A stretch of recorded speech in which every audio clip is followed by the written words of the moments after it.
On Tech News Today, Google's smart contact lens may actually go on sale. Microsoft is laying off employees and making big changes, and the UK's list of hacking tools gets leaked. The best part is the code names like Operation Swamp Donkey. We've got the details coming up right now. This is Twit. Bandwidth for Tech News Today is provided by CacheFly at CACHEFLY.com.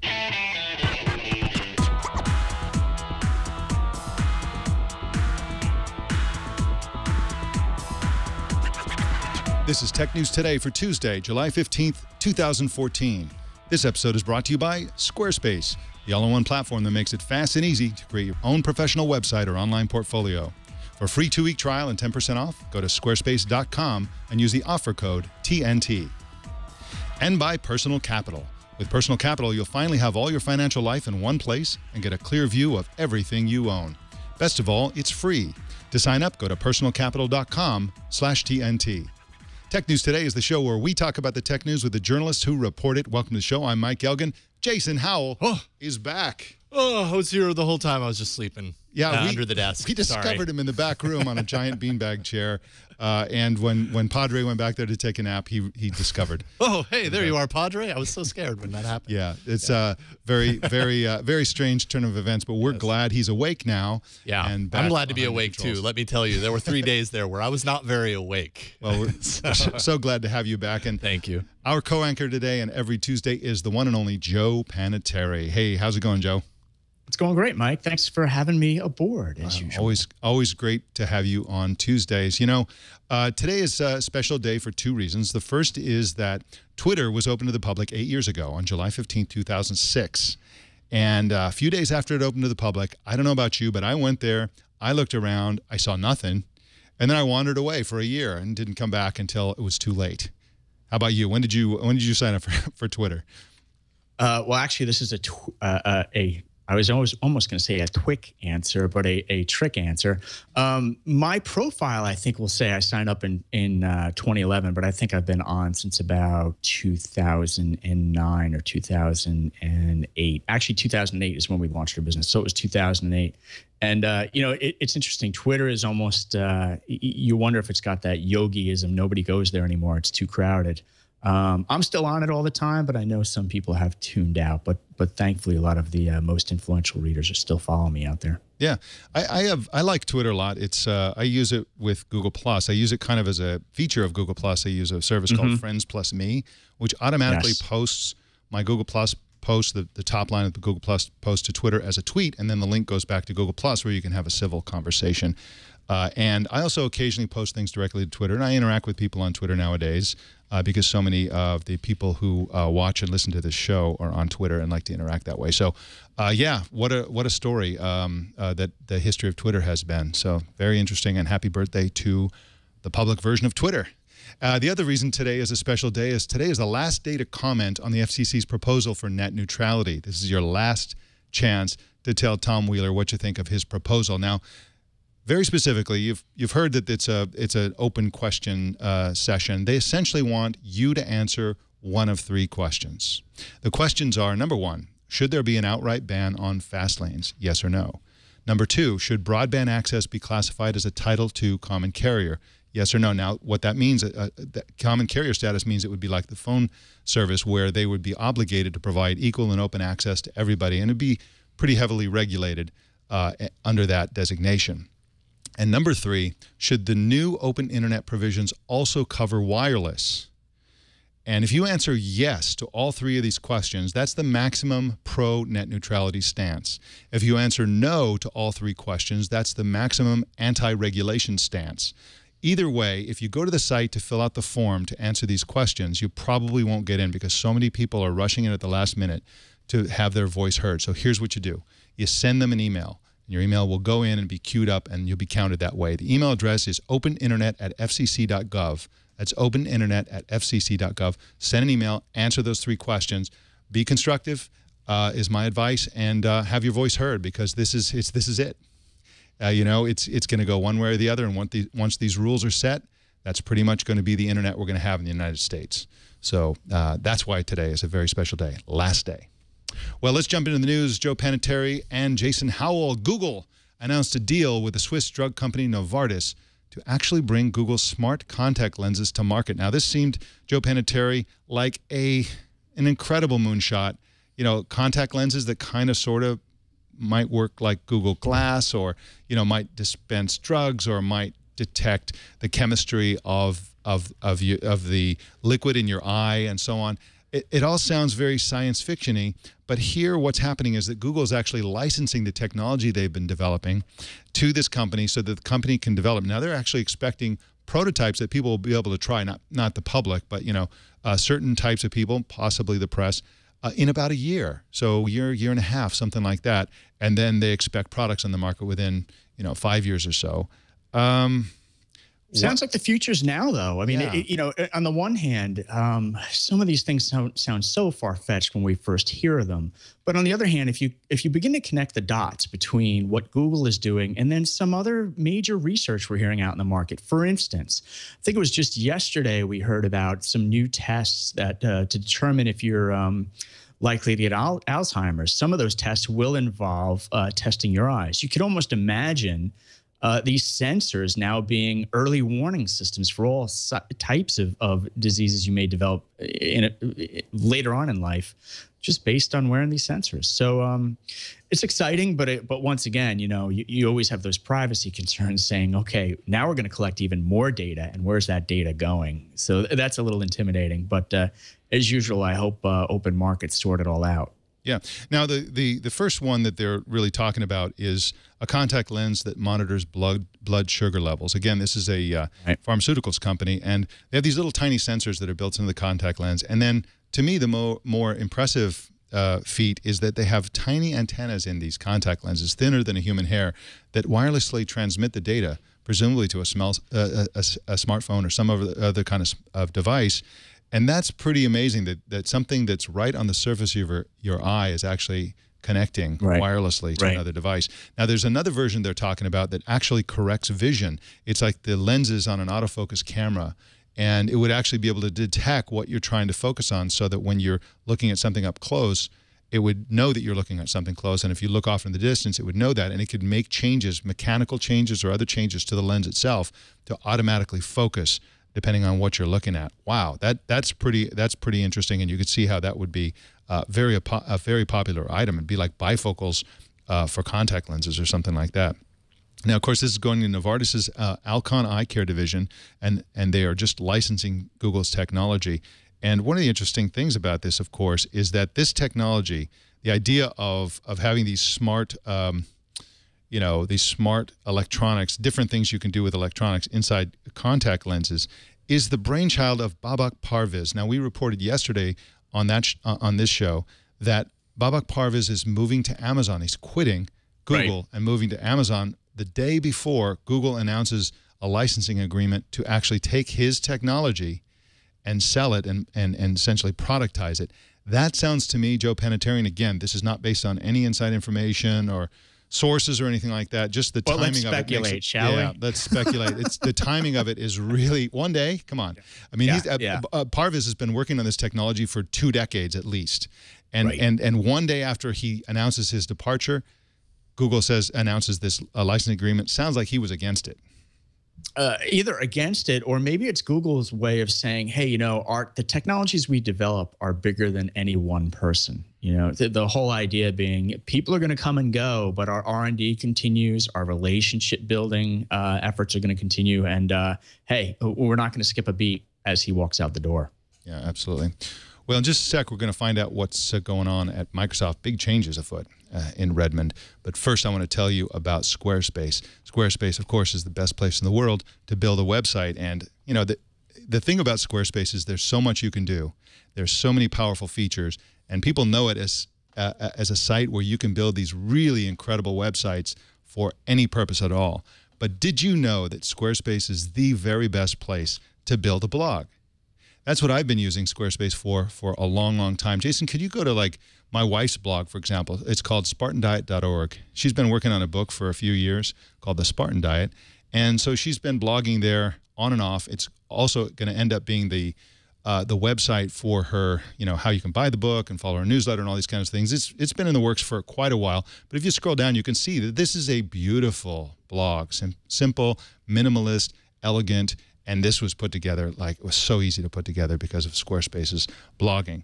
They have layout engine-based editing, markdown support, post by email. I love the idea that you can post a blog post by email. You send an email, and that becomes a blog post. Fantastic. Not many website and blog hosting platforms can do that. It has RSS syndication, geotagging, and so much more. Mobile apps that provided by Squarespace make it super easy to update your blog while you're out and about. And the Squarespace blogging platform supports a configurable sharing button, letting visitors share content on Facebook, Twitter, Google+, LinkedIn, StumbleUpon, Reddit, Pinterest, and Tumblr. Absolutely important for you to promote your blog posts on social media. It has entry scheduling. Everybody loves this feature. Entry scheduling lets you schedule entries to be published in the future. So you can say, you know what, I'm going to create the post now, I'm going to finish it now, but I want it to be posted tomorrow morning at 6 a.m. Really, really powerful. RSS blocks make it easy for visitors to add your feed to their newsreader by adding a subscribe button anywhere on your website, and you determine where that button goes. And you can publish blog entries with multiple author attribution, which is another great feature because oftentimes you're going to collaborate on blog posts. You can set blog post entries to published, draft, scheduled, and needs review, so you can sort of manage it. It's like a content management system that's very easy to use and very powerful and reliable. In addition, Squarespace offers podcast support, Google Author Rank. You want to do Google Author Rank because that establishes and demonstrates to the public that you are who you say you are. It has category and tag support, customizable URLs, and simple likes. Squarespace is super, super easy to use, but if you need help, live chat and email support is available 24 hours a day, 7 days a week. And Squarespace starts at just $8 a month, and that includes a free domain name if you sign up for a year. So what are you waiting for? Sign up for your 2-week trial. It's free, and no credit card is required. Start building your website today. When you decide to sign up for Squarespace, make sure you use the offer code TNT, and it'll actually get you 10% off the already very low price, and it'll also be a way for you to show your support for Tech News Today, and we appreciate that. And we also thank Squarespace for their support of Tech News Today. Big changes at Microsoft. Joe, what's going on? Yeah, there are a few things going on, and if you wrap it all together, as you point out, it adds up to big changes. So we think the other shoe's about to drop over at Microsoft. Now, last week we had CEO Satya Nadella. He was sharing his vision in a memo, and he was suggesting in that memo major changes were coming. Now, fast forward to this week, and Microsoft is expected to announce thousands of job cuts. And these job cuts come amid the accelerated push towards a cloud and mobile first initiative. And you know what, Mike? There may be even another acquisition in the pipeline. But let's start with those layoffs. And I don't think there's any shocking news here. I'd even argue that Steve Ballmer probably had his fingerprints on this early on, and now it's up to Satya, the new CEO, to shape it in his own vision and execute on it. And the Seattle Times is reporting that the cuts will be roughly 6,000 to maybe 12,500 jobs. Now, Mike, that represents about 5 to 10% of the workforce. And Mike, it sounds like no surprise here that most of the cuts will likely involve the Nokia mobile phone business. And we should start to get answers when Microsoft announces earnings by July 22nd. But those cuts could come as soon as this week. Now, Mike, I know you've been watching sort of the mobile business with Microsoft, all the devices that Nokia has been developing. Do you see signs of momentum there? Do you see any hope that this acquisition can show some momentum even as these job cuts continue to roll out? I think so. Yeah, absolutely. And it's really interesting to see Microsoft, which, of course, historically has been strongly associated, probably more strongly associated than any other company, with desktop software. Right. And so they've been talking about the cloud and mobile and the internet and all these things for a long time, and nobody, I think, really took them seriously. I think it always felt like it was kind of like little, too late. They're kind of like going along with the trends. They see they're losing money to Google, et cetera. And so they're saying all these things. What's different now, I think, is that Satya Nadella is really hardcore about cloud and mobile. So hardcore that in his manifesto that he published the other day, the letter to employees, he was really driving it hard, and just, you barely mentioned the W word and the O word, Windows and Office, and it was really, really about, genuinely about mobile and cloud. and he's just really making serious efforts in that direction. He's also trying to be the empowerment company, which is really great, and the platform company, which is also really great. Right. But by productivity, they're not saying, oh, Office equals productivity. He's not saying that. Right. And by empowerment, you know, he's talking specifically about the individual as a consumer and also as a person who has a job, and he wants Microsoft to look at each customer as two people with two lives. Right. And that's a really interesting thing. But I do believe that Microsoft is going to get some serious momentum in mobile. They're doing all the right things. They haven't squashed the Android phone that they inherited from Nokia, which is a great sign. Their Office for iPad that they announced recently is top notch. They weren't holding back. So that's really the difference now. Right. I guess to summarize what I'm saying is that Microsoft is not holding back when it comes to being more cross-platform, being more mobile, and being more cloud-centric. They're really going for it. And I think once you focus the company in that direction, they're likely to succeed far better than they have in the past.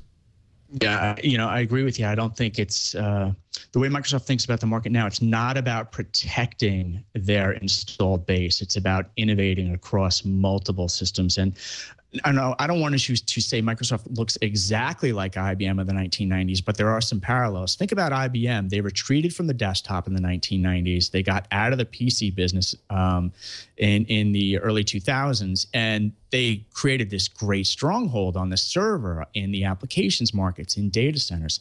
Think about Microsoft. Listen, they're not going to retreat from the desktop, but what they are saying is, look at our momentum in cloud. Some of these stats this week out of the Microsoft Worldwide Partner Conference, which is a major event in Washington, D.C., Microsoft is saying Windows Azure, more than 57% of Fortune 500 companies are leveraging the Azure cloud now.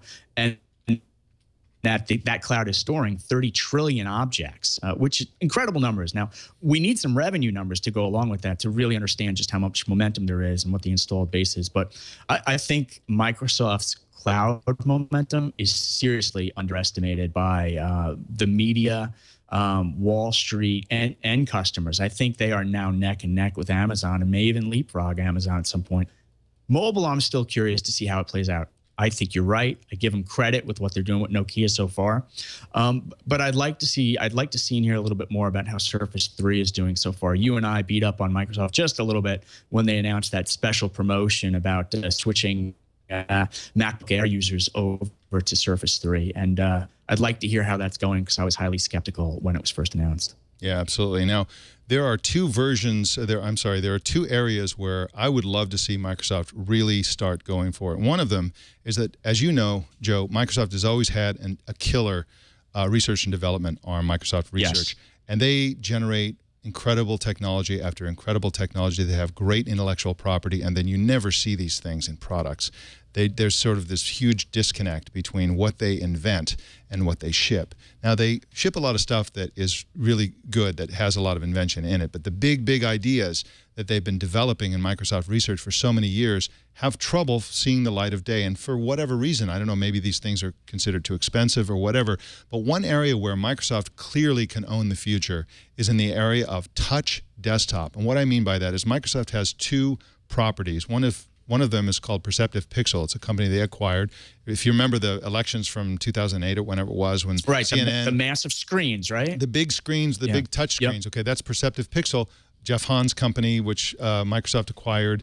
That's great stuff. And of course, the sort of tabletop interface that Microsoft used to call Microsoft Surface. It was a great name for that, by the way. Yeah, the original Surface. Now they call Pixel Sense, right? So they own the two biggest technologies or products, I guess, that essentially, I believe that's the future of desktop computing. I think we're all going to have gigantic screens that are touch screens that are very highly interactive with voice, that interact with objects, that recognize objects. For example, you put your physical keyboard on the screen, because essentially it's a table that's at a slight angle, like a drafting table. Right. You put your keyboard on it. It knows there's a keyboard. It pops up a document instantly right on top of the keyboard, and you can sit there and you as soon as you get rid of the keyboard, you get rid of the document, move things around. Microsoft owns that. Not only own that, they own tons of research around that. For example, all kinds of gestures that combine touch with pen. That's the future of desktop computing, and Microsoft owns it. Where is it? I don't care if it costs $7,000. Ship something and stake your claim to the future of desktop computing. Yeah, you know, and building on your CNN theme with those big screens, we often see now the big tabletop screens where multiple anchors are now navigating around that tabletop during a report and touching on various news sources, or maybe it's a geographic map, etc. I hate to say it, and my wife's not going to like to hear it, but I'd love to have one of those in my own house where you gather around a digital table and share information with the family. Now, Lenovo tried to do that. They had a nice, I think it was a 27-inch screen, Windows 8-based tabletop, but they didn't market it very well. And they also had their own we're having some trouble with your Skype connection there, Joe. We'll hope that it recovers here. It just didn't deliver the goods. So I'd love to see Microsoft go in that area. Yeah, absolutely. I mean, I think the obvious, I'm seeing a lot in the chat room of skepticism about my claim that Microsoft could own the future of the desktop, and that these touch tables that I'm talking about are the future. Yeah, it's hard to imagine because nobody has really shipped it yet. But if you've seen the demos, if you've seen the examples that exist out there, the form factor is essentially this. You have a flat screen, a very flat screen, about the size of a big screen TV. And if it's flat, like you're talking about, Joe, it's a family game center. It's a breakfast table where you have data and your newspaper pops up on the surface of the table. It's an all-purpose computer for any purpose. Then you tilt it up at a drafting table angle, and it's your work computer where you can move documents around, talk to it mostly. The main interface is voice, just like mobile. But there's also a touch interface and a pen interface, and then you put it up flat, and it becomes a TV. It becomes a presentation thing. It becomes a George Jetson video phone. It becomes an all-purpose thing. If you can imagine that kind of product, you can imagine what I believe is going to be the future of every office and every home. Why would we have dumb TV? Why does everybody accept dumb TVs when we could have smart TVs that are multi-purpose?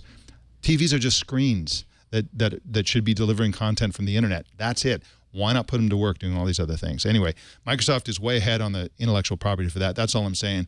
I don't think they should abandon that in favor of just mobile in the cloud. The desktop is actually pretty exciting if they would get busy on that next user interface. The current user interface, Windows icons, menus, and pointing devices, 35 years old already. It's dead. It's over. Move on. It's all touch now. So we need to get behind this vision, and Microsoft's the one we're essentially waiting for. And if they don't move, Apple's going to do it for sure, and they will own it if they really get in there first. So we'll see how that goes. Well, Joe, a list of hacking tools used by the UK's version of the NSA has been apparently leaked online. The tools suggest the ways that the UK's Government Communications Headquarters, which is better known by its initials GCHQ, could fix the outcome of online polls, find and use Facebook photos, and so much more. And as you might expect, the information was part of the Edward Snowden trove of leaked documents, and it was published by the site The Intercept in an article written by Glenn Greenwald. Of course, Joe Panettieri, Glenn Greenwald is the guy to whom Edward Snowden primarily leaked those documents. He's the journalist who was interviewing Snowden in that famous interview in the Hong Kong hotel room. And he wrote this article. It's quite an interesting thing. It's really, what's interesting about it is just, it's a laundry list of capabilities. And those capabilities are pretty obnoxious. Things like, swaying online polls. That, it's cheating, underhanded kind of things that this seems to suggest. Yeah, I think the other thing it suggests is right now with the NSA, it seems like it's the USA against the world on so many fronts when it comes to privacy. Last week we had the CIA representative thrown out of Germany. And this is the latest example of, I'm not saying that the U.S. is less guilty. I'm just saying every country may be just as guilty as the U.S. with these various spying tools. And can you trust anyone anymore, regardless of what country you're living in or what passport you're holding? Yeah, absolutely. And there are countries that consider themselves players on the global stage, like the United States, like Russia, like China, who are kind of unfettered in their global reach and how they do espionage and how they do cyber espionage and all these kinds of things that the NSA does. And then there are other companies, like you mentioned, Germany, which do not consider themselves global in scale, have histories that put all kinds of shackles, self-imposed shackles. There's this very tense relationship between the German and the American espionage organizations, whether it's the CIA or the NSA or whatever, and the German equivalents, because the Germans are like, oh, we want to play by the rules. We want to keep this super limited. We want to focus it on these narrow things. And the U.S. is like, we want every capability we can get because we got big problems globally that we have to deal with. And Germany, we want your help. And Germany's like, no, we're not giving you our help. So that's one big source of the conflict. Right. Now, one of the fun things about this, by the way, and I just can't help but go through some of these, are the... Yeah, we have to have some fun. Otherwise, it's very depressing. There's got to be some fun here, Mike. The fun part, of course, as always, is the code names. And, you know, just the code names alone are worth the Snowden revelations as far as I'm concerned. Swamp Donkey. How's that for a code name? Swamp Donkey is a way to send modified Excel spreadsheet documents that silently extracts and runs malware on the target's computer. You don't want to encounter the Swamp Donkey. That's all I'm saying. You know what I'm saying? I thought that was built into Excel, but I guess this is a new feature. That's right. There's Spring Bishop, a tool to find private pictures of targets on Facebook. I don't know. I don't even want to know why they called it Spring Bishop. Glitterball. Glitterball. It sounds like, I don't know, some kind of movie or something. It's software to help agents carry out operations in Second Life. There's another fascinating aspect to this, that GCHQ actually has developed technologies that enable them to carry out operations in virtual environments like Second Life. It's like they're just really embracing everything the digital world has to offer. Now, Jason, here's one for you. Angry Pirate. Great, thanks. Angry Pirate is a tool to permanently disable a target's account on their computer. So, you know, you're I don't know why. It gives you limited vision, Jason. I don't know what you're talking about. Well, keep an eye on it, Jason. All right. We will, you know, I mean, the keywords go on and on. This is just miniature hero, the ability to source real-time call records, instant messaging, and contact lists from Skype. So this whole call, I'm sure, is being recorded by the GCHQ. And wow. Underpass. You know what?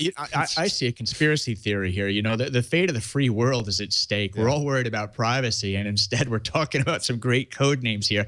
It's almost like they came up with the code names just to keep the media light and soft about this story rather than really digging in, because it's serious stuff, but the code names are a hoot, I must admit. Well, speaking of names, Apple has been using a name for one of its features, and they wanted to trademark it, and it didn't go so well, did it? No, it didn't. So, you know, Apple and Touch and Apple, it sounds like the two go together like, you know, America and apple pie, but maybe not quite. Apple's been trying to trademark that term Touch ID and Touch ID technology, but it turns out Kronos Technology Systems may have the last laugh here, because the U.S. Patent and Trademark Office has declined Apple's effort to trademark that term Touch ID, basically saying that the effort is a lift or a ripoff. They didn't use the term ripoff, I did, of the Kronos Touch ID technology. And, you know, it's the latest example of Apple trying to develop and protect intellectual property, but it's also that gray area where just how much of this stuff is proprietary to Apple rather than owned by other companies or out to be freely used by third parties. It seems to me that they could license the name from Kronos. There's a lot of options here. They could continue to use it as a non-trademarked term. It's pretty descriptive. They could also use the name that almost everybody used to call the iPod Touch. People used to call it the iTouch. The iTouch. That could be a name for this feature. They have lots of options here, but it is kind of surprising because usually Apple gets their way when it comes to trademarking things. So it's really interesting that they were rebuffed over this one. Yeah. You know, and don't forget, the iPhone was not Apple's trademark originally. Cisco Systems actually owned the iPhone trademark originally, and the two they went to a quiet war to work out Apple taking over the trademark. So there is a history here of Apple getting what it wants, and they've got a big war chest to do so. Crucial Wax in the chat room is saying that Logitech owns the iTouch trademark. We should check into that. And also Cisco is, what people are saying. Somebody's saying something weird. But yeah, it's really interesting, and this is going to be a big deal because, I mean, Apple, how much marketing has Apple already invested in the Touch ID trademark? If you go to their website, it's all over. It's all branded. They got the typography, everything. So, yeah, this is a big deal for Apple, I think. Yeah, you know, they've got 6 months to address this. It sounds like they have up until November 7th to go back to the U.S. Patent and Trademark Office and say, hey, we've made adjustments here. Here's our new terminology and why our mark is unique. Or by that date, November 7th, they could strike some sort of deal with Kronos. But don't forget, Kronos has held this trademark apparently since, I think, 2003. So we're talking 11 years of history here. If I'm doing my math correctly on the fly. Yeah, they have had it for quite a while, and so we'll see where this goes. Again, I think my guess is the most likely outcome is that Apple licenses it, and Kronos gets paid, and everybody wins. So we'll see where that goes. Well, Google, Freescale, Samsung, ARM, and a few other companies announced today their intentions to develop a standard for wireless connectivity between Internet of Things devices. The initiative is called Thread, and the idea is to use mesh networking, which enables each device to both connect to and also relay the messages of other Internet of Things devices. Now, some commentators are saying that, oh boy, here we go, another Internet of Things standard. And that's true. This is yet another one. However, this one could be complementary and work with some of the other standards that have been invented, because this is all about low-powered radio technology, and it's about mesh networking, which is a great idea for Internet of Things devices. What do you think? Do you think this will become the dominant standard? Does this have a chance with Google's backing, Joe? I think they really just need to clarify how this technology works with Wi-Fi, with Bluetooth, et cetera, so that you're not confusing the market and feeling like, oh my gosh, all these investments I've already made are now antiquated. So I think Google will do a good job at that and really articulate the story.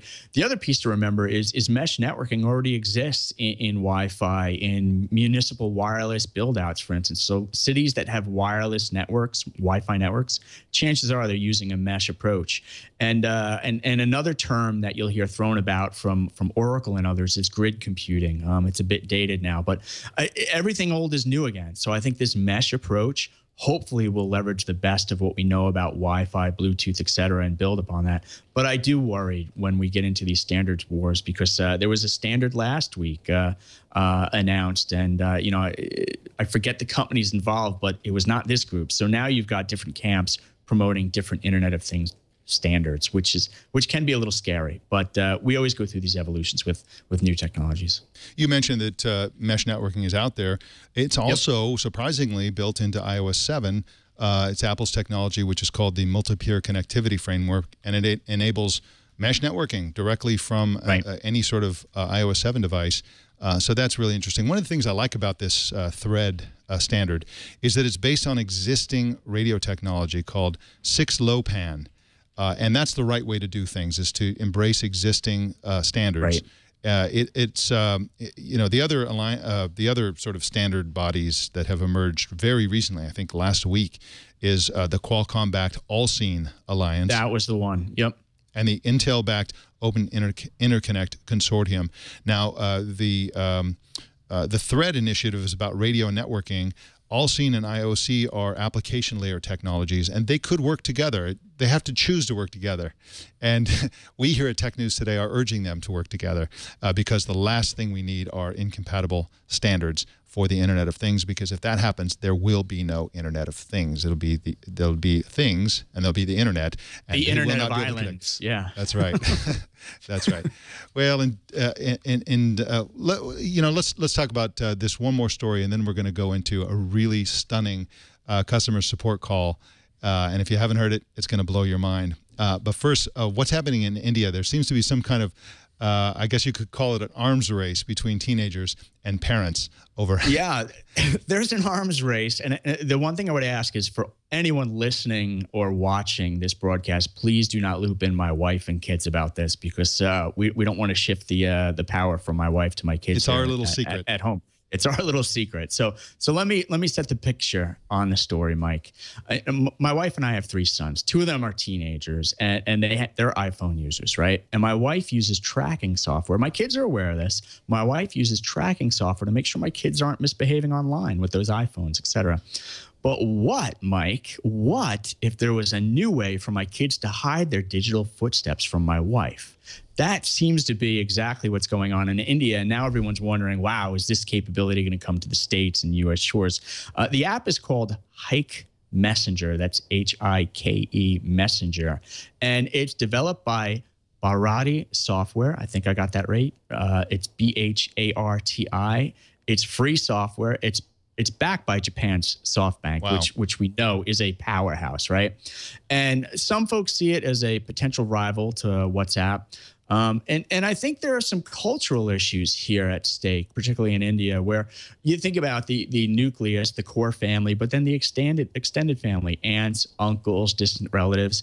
Those India teenagers tend to link with all those folks online, and now they're looking for a way to hide their updates from those relatives. And this app may do it, Mike. Curious, is this something your household would be interested in, or not here, not now, not in my backyard? Well, fortunately, my sons are grown up. They're adults now, and I have absolutely no control over them. Not that I had any control over them when they were teenagers. But yeah, this is really interesting. And as you pointed out, there's been technology for parents to monitor kids, not only online behavior, but also their driving. Lots of technologies out there that haven't been super popular, but they've been an option for parents, and they're increasingly going more mainstream. But you know what? Young people write code too, and so now I think we're going to see a huge wave of these kinds of apps. Whether Hike is the actual product or not, I'm certain that that's the trend going forward for young people's use of messaging. You see this flight that everybody talks about from Facebook. That's what that was all about. It was all about getting away from relatives so that you could have a private conversation with your friends. And they went to Snapchat, and it turns out Snapchat wasn't really as secure as everybody thought. And so you would see this devolution from the big all-purpose social networks down to these little messaging apps. And now, you know, maybe the WhatsApps of the world aren't secure enough or private enough from parental eyes as people want. So inevitably, I think there's going to be a way for teens and young people to be able to chat privately, and you know there's going to be a backlash, software that enables parents to hack those very apps one way or the other. So the arms race continues, and wow, what a development. But it's super popular. And the other thing that's interesting about this is there's a big video mainstream commercial blitz that's like really big promoting this. Yeah, it's like on fire in India that everybody's talking about this. So that's a very, very interesting development. Well, in just a sec, we're going to tell you about a nightmare call to customer support to a company that you may have heard of. But first, I want to tell you about Personal Capital. Personal Capital is the way to get your finances in order. There are two barriers to growing your wealth and getting your money situation up, all put together the way you want it. The first barrier is that it's hard to keep track of everything. You've got accounts all over the internet, in this place and that place, different passwords. They're scattered, and you can't really intuit what's going on with your own money.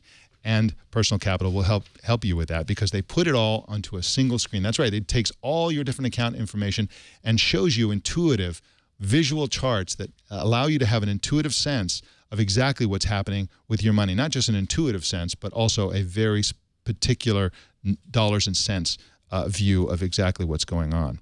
And the second way that they help you, the second barrier they help you overcome, is that you have to pay people to help you manage your financial situation, and you're almost certainly paying too much. And Personal Capital shows you how much you're overpaying and shows you how to reduce those fees. You get tailored advice on optimizing your investments.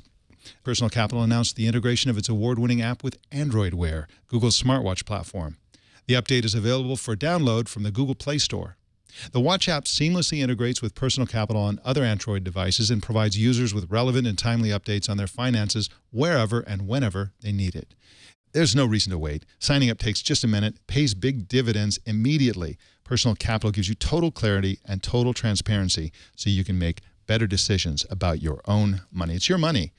Personal Capital is free, won't cost you anything. They'll save you money directly, but then they'll help you get control over your own finances. So set up your free account. Go to personalcapital.com/TNT. Personal Capital is free, and it's the smart way to grow your money. But you must go to personalcapital.com/TNT. That's personalcapital.com/TNT. Well, in other news, former Engadget editor-in-chief and current AOL executive Ryan Block tried to cancel his Comcast service. Sounds simple enough and straightforward enough, but instead of simply canceling, the customer service representative essentially refused to cancel it, giving him instead a super intense sales pitch as to why canceling was a horrible idea. Block recorded the last 8 minutes of the call and posted the audio to his SoundCloud account. Let's have a listen to some of this. It's really unbelievable. Per second for your internet. Astound will not give you that speed. Okay, we'd like to disconnect. We'd like to disconnect, please. Okay, so why is it that you don't want the faster speed? Help me understand why you don't want faster internet. Help me understand why you can't just disconnect us. Because my job is to have a conversation with you about keeping your service, about finding out why it is that you're looking to cancel the service. My job is to troll you into keeping your service. You can definitely go into the Comcast store and disconnect your service there. Okay, we're just asking for you to kill two birds with one stone. You got to return that cable card to the store anyways. We're actually going to just mail the cable card in, but if you can just please cancel our service, that would be great. That's all. That is all we want. We're actually not able to return a cable card by mail. Oh my God! I will send someone like a TaskRabbit to go return the cable card for us. I don't personally intend to go return the cable card. That's why we're probably not going to be canceling in store. So that's why I need you to cancel by phone. So can you cancel us by phone? The answer is yes, correct? I mean, it sounds like you don't want to go over this information with me. I mean, if you're not wanting to go over that information... That's what it sounds like to me, too. Oh, my goodness. You're the problem, not us. We can all identify with this, and that's why it's painful. Yeah. So just to put this into context, that, ladies and gentlemen, is the company that's about to get a chokehold over the majority of internet connections in the United States of America. That's Comcast. And once their merger gets approved, they're going to pretty much be in charge of what you get, how you get it, how fast it is, and whether you can stop getting it. And so, man, what a deal that is. And of course, Comcast responded that they're shocked that this was going on, and they weren't. I thought they were going to say they're shocked that this person wanted to cancel the service. They said they're going to personally call Ryan Block and apologize, and then tell him, "What, you don't want this service? Come on!" Isn't this a great connection? Why would you want to turn it off? Man. I'm so glad, Ryan. So that was just the call was outrageous. It was so outrageous that Ryan Block somehow recorded the call, but he only recorded the last 8 minutes. You should listen to the whole thing. It's really quite alarming. And man, I'm so glad he posted that. People really, I think the one mistake they made was that they happened to have a high-profile, influential customer, and I guess this was bound to happen one way or the other. So now they have a PR nightmare on their hands right when they need approval from the authorities in Washington for their merger. Well, that is the tech news today. Later on today, Intel and Yahoo report their earnings. There should be some interesting information coming out of that. Joe Panettieri, I want to thank you for coming on, as you always do on Tuesday. Thank you so much. All right, Mike, thank you. Jason, thank you as well. I appreciate the time today. All right. Yep. Well, you can subscribe to Tech News Today on iTunes, YouTube, Feedly, Yahoo, RSS, many other options. Choose your favorite at twit.tv/TNT. And please follow us on Twitter. Just go to our Twitter handle, Tech News Today TV, and follow us. You can join our Google Plus community and also circle our page. Just search Google Plus for Tech News Today. And please send us your thoughts and opinions. Comment on Twitter or Google Plus using the hashtag Tech News Today, and we'll find it. Also, don't miss our evening newscast, Tech News Tonight at 4 p.m. Pacific tonight and every weeknight right here on the Twit Network. My name is Mike Elgan. Thanks for tuning in. We'll see you tomorrow.